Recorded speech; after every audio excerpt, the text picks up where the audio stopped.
The 1970s were a great time of bell-bottoms, cassette tapes, and some seriously unforgettable cars. Back then, owning a car wasn't just about getting from one place to another. It was your identity on wheels. For teenagers, it meant freedom, status, and sometimes even romance. In this video, we're taking a trip down memory lane to explore 12 iconic cars that ruled the hearts of 1970s teens. We'll dive into what made each car cool back then, what features made them stand out in the high school parking lot, and how their legacy has aged, some becoming collectible treasures, others fading into nostalgic legend. So buckle up, because we're starting with the cars that made growing up in the 70s something truly special. The Chevrolet Camaro was one of the coolest cars of the 1970s. Teenagers loved its long hood, wide stance, and sporty shape. It looked fast even when it was parked. But it wasn't just about looks. The Camaro came with V8 engines that could produce up to 370 horsepower, making it a powerful and exciting vehicle to drive. In 1979, Camaro sales reached a peak of 282,571 units, underscoring its immense popularity. Teens who had a Camaro were often the center of attention. Whether it was the SS or Z28 model, it made people jealous. The sound of the engine, the feel of the ride, and its appearance made the Camaro a dream car for many. Today, the 1970s Camaro is a highly collectible car. Car collectors especially love models from the second generation. People who own one back in the day often talk about it with pride and deep nostalgia. The Ford Mustang was already a legend by the time the 1970s began. It was one of the most recognized cars in America. In 1974, Ford sold 385,993 Mustangs, making it one of the best-selling cars that year. Teenagers loved the Mustang because it was stylish, fast, and came in many different versions. You can opt for a basic base model or choose a more powerful V8 version. Either way, it looked cool and made a statement. Teens loved customizing it too, with racing stripes, new trims, or loud mufflers. If you showed up to school in a Mustang, other kids noticed. They wanted to sit in it, hear it start, and go for a ride.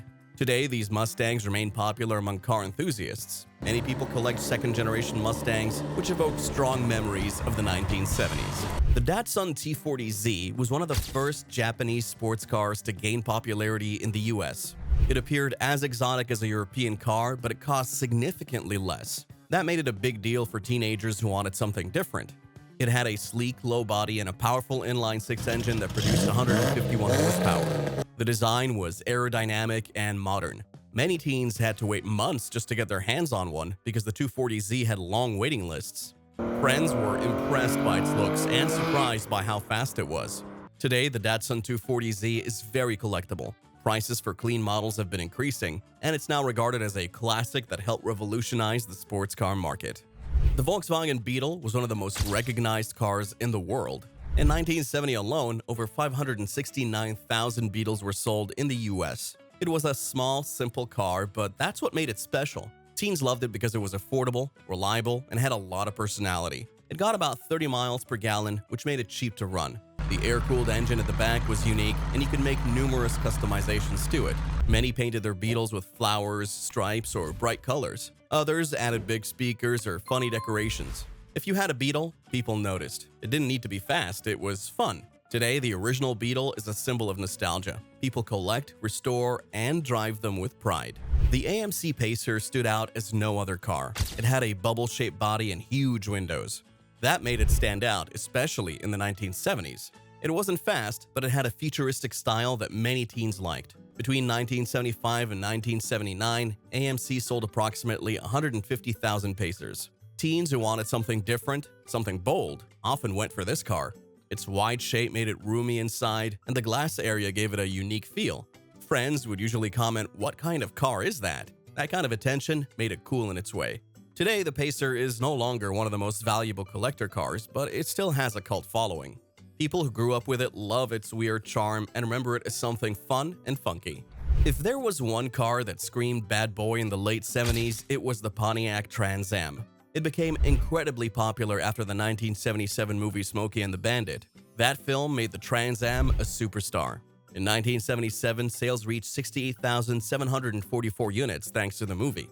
Teenagers were crazy about it. It had a V8 engine that made up to 200 horsepower, T-top roofs that opened up the cabin, and a huge screaming chicken decal on the hood. That decal alone made your peers stare. Today, the 1977 to 1979 Trans Am models are among the most collectible muscle cars of the decade. They represent a time when style, power, and attitude converged. The Chevrolet Chevelle was a serious muscle car. In 1973, Chevrolet sold 96,571 Chevelles, and many of them had powerful V8 engines.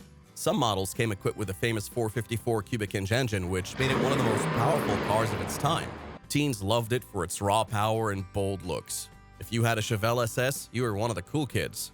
It had a wide body, a loud engine, and room for your friends. It could race down the street or just cruise with style. Today, Chevelles, especially the SS versions, are highly collectible. They represent the peak of American muscle and teenage dreams.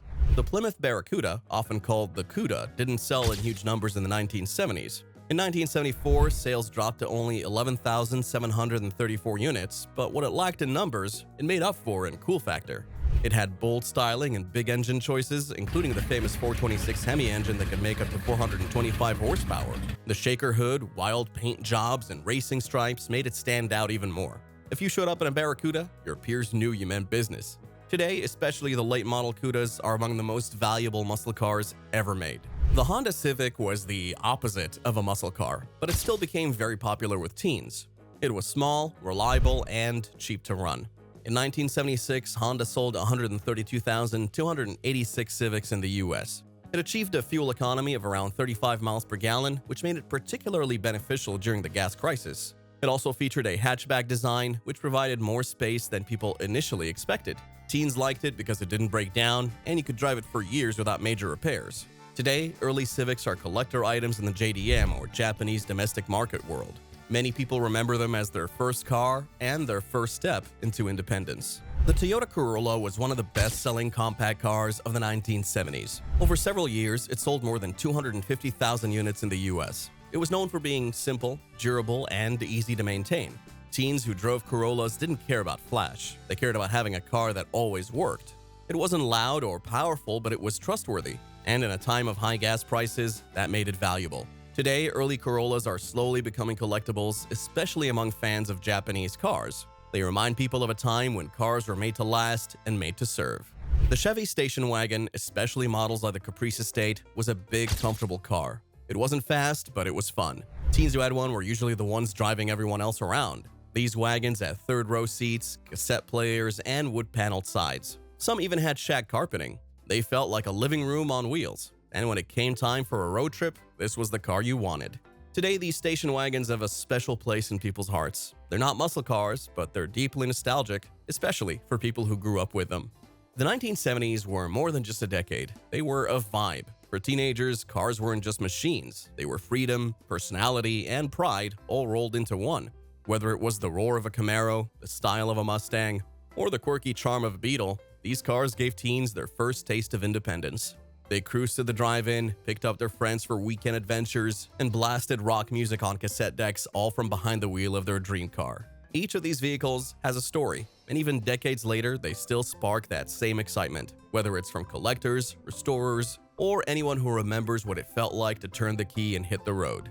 Many of these cars are now vintage treasures. Some are parked in museums, others on front lawns at car shows, and a lucky few still rumble down the road, turning heads just like they did in their glory days.